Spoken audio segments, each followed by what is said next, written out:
जय श्री राम। सभी सनातनियों को मेरा प्रणाम। तो मित्रों, जैसा कि आपको पता है कि हमारी कोशिश है हर घर श्री रामचरितमानस पढ़ा जाए। तो कोशिश करिए कि आप लोग श्री रामचरितमानस 5 चौपाई आप डेली पढ़िए। इस कोशिश में मैं लगा हुआ हूँ और तब तक लगा रहूँगा जब तक हमारा हर सनातन प्रेमी जाग नहीं उठता, हमारा हर सनातन प्रेमी 5 चौपाई डेली पढ़ना स्टार्ट नहीं कर देता। और ऐसा नहीं कि बड़े, मैं हर रोज ये दोहराता हूँ कि बच्चे हैं, जो भी मतलब पढ़ सकता है, पढ़ने कंडीशन में है, वो श्री रामचरितमानस पढ़े। बड़े बुजुर्ग तो चलिए पढ़ते ही हैं, बट हमारी यंग जनरेशन को जरूरत है श्री रामचरितमानस पढ़ने की। तो कोशिश करिए कि श्री रामचरितमानस आप जरूर पढ़िए। बहुत लोगों के घर में लाल कपड़े में लपेट कर रख दिए हैं श्री रामचरितमानस। जब कभी श्री रामचरितमानस गांव में कहीं पर होता है, तब लोग आते हैं लेने, लेकर जाते हैं, तभी श्री रामचरितमानस पढ़ा जाता है। या कहीं पर रामायण होती है तब वो श्री रामचरितमानस पढ़ते हैं। तो कोशिश करिए कि आप श्री रामचरितमानस डेली पढ़िए, कम से कम 5 चौपाई। लगभग हर किसी के यहाँ श्री रामचरितमानस तो रहती है। शहरों में अगर नहीं भी है तो गांव में तो लगभग सबके पास ही है श्री रामचरितमानस, क्योंकि मैं तो गांव में काफ़ी टाइम रहा हूँ बचपन में।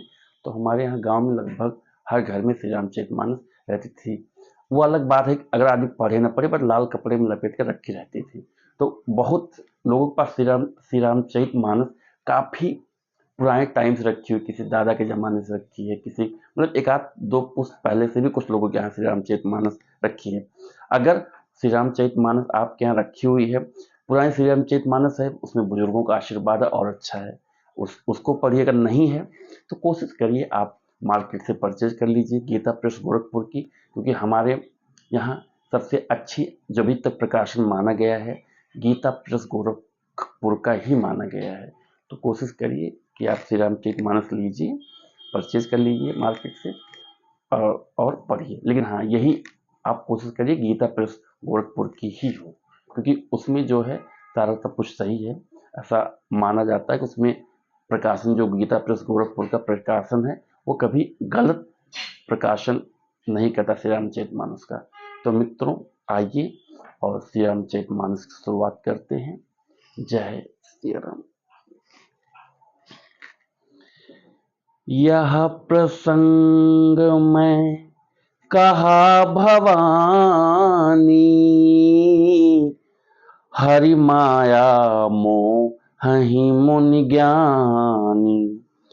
प्रभु कौतुकी प्रणत हितकारी, सेवत सुलभ सकल दुख हारी। शिव जी कहते हैं कि हे पार्वती, मैंने यह बतलाने के लिए इस प्रसंग को कहा कि ज्ञानी मुनि भी भगवान की माया से मोहित हो जाते हैं।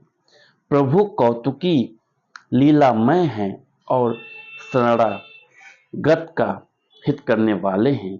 वे सेवा करने में बहुत सुलभ और सब दुखों के हरने वाले हैं। सुर नर मुनि को नाहि जेहि, न मोह माया प्रबल। अस विचार मन माहि भजी, महामाया पति। देवता, मनुष्य और मुनियों में ऐसा कोई नहीं है जिसे भगवान की महान बलवती माया मोहित न कर दे। मन में ऐसा विचार कर उस महामाया के स्वामी प्रेरक श्री भगवान का भजन करना चाहिए। भगवान भोले शंकर बोल रहे हैं कि संसार में ऐसा कोई नहीं है जो प्रभु की लीला से मोहित ना हो, जिसका मन न चंचल हो। मतलब किसी में हर टाइप का गुण है। लेकिन अगर आप प्रभु भक्ति करते हैं श्री राम जी की, भगवान नारायण की, तो आपका मन कभी नहीं विचलित होगा। आप अपने लक्ष्य पे एकदम दृढ़ निश्चय रहेंगे। अपर हेतु सुनु शैल कुमारी, कहूँ विचित्र कथा विस्तारी, जेहि कारण अज अगुण अरूपा, ब्रह्म भयों को सलपुर भूपा। हे गिरिराज कुमारी, अब भगवान के अवतार का वह दूसरा कारण सुनो।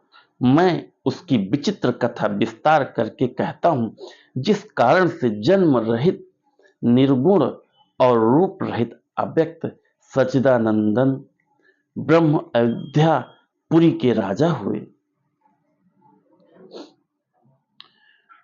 जो प्रभु विपिन फिरत तुम देखा, बंधु समेत धरे मुनि बेसा, जासु चरित अवलोकी भवानी, सती शरीर रही हूं बौरानी। जिन प्रभु श्री रामचंद्र जी को तुमने भाई लक्ष्मण के साथ मुनियों का सा वेश धारण किए वन में फिरते देखा था, और हे भवानी, जिनके चरित्र देखकर सती के शरीर में तुम ऐसी बावली हो गई थी। अजहु न छाया मिटहि तुम्हारी, तासु चरित सुनो भ्रम रुजहारी। लीला कीन्ह जो तेहि अवतारा, सो अब सब कहूं मति अनुसारा। अब भी तुम्हारे उस बावलेपन की छाया नहीं मिटती। उन्हीं के भ्रम रूपी रोग के हरण करने वाले चरित्र सुनो। उस अवतार में भगवान ने जो जो लीला की, वह सब मैं अपनी बुद्धि के अनुसार तुम्हें कहूंगा। जय सिया राम। जय हो अयोध्या के राजा राम, अयोध्या के लाडले की। जय सीताराम। तो मित्रों, हमारी आज की 5 चौपाई कंप्लीट हुई श्री रामचरितमानस की। तो कोशिश करिए आप भी 5 चौपाई अगर स्टार्ट नहीं किए हैं तो आज से आप स्टार्ट कर दीजिए 5 चौपाई पढ़ने के लिए। अगर आप, मैं ये नहीं कह रहा हूँ आप इसी टाइम पढ़ लीजिए, आज आप शाम से स्टार्ट कर दो। कोशिश करिए कि 5 चौपाई आप जरूर पढ़िए। मैं हर बार ये आपसे बोलता हूँ, एक बार जब आप स्टार्ट कर देंगे तो आपको हमें कहने की जरूरत नहीं पड़ेगी आप श्री रामचरितमानस पढ़िए। और ऐसा नहीं है, मैं यही कहता हूँ कि ऐसा नहीं कि कोई श्री रामचरितमानस नहीं पढ़ता, पढ़ते हैं बहुत लोग, लेकिन जो लोग नहीं पढ़ना स्टार्ट किए हैं वो स्टार्ट कर दें पढ़ना। तो मित्रों, आपको पता ही है कि इस समय महाकुंभ का हमारा बहुत ही पवित्र पर्व चल रहा है। तो जाइए वहाँ पे स्नान करिए। बड़े बड़े ऋषि मुनि आए हैं, नागा साधु आए हैं। तो जाइए उस शाही स्नान में भाग लीजिए और अपनी फैमिली के साथ, अपने बच्चों के साथ जाइए। उस सनातन संस्कृति के बारे में बच्चों को भी बताइए, महाकुंभ के बारे में। तो और कोशिश करिए कि 2-4 लोगों को आप और प्रेरित करें, वो भी जाए महाकुंभ स्नान करने। तो इसी के साथ मित्रों, मैं अपनी वाणी को विराम देता हूँ। जय हो अयोध्या नरेश की। जय श्री राम।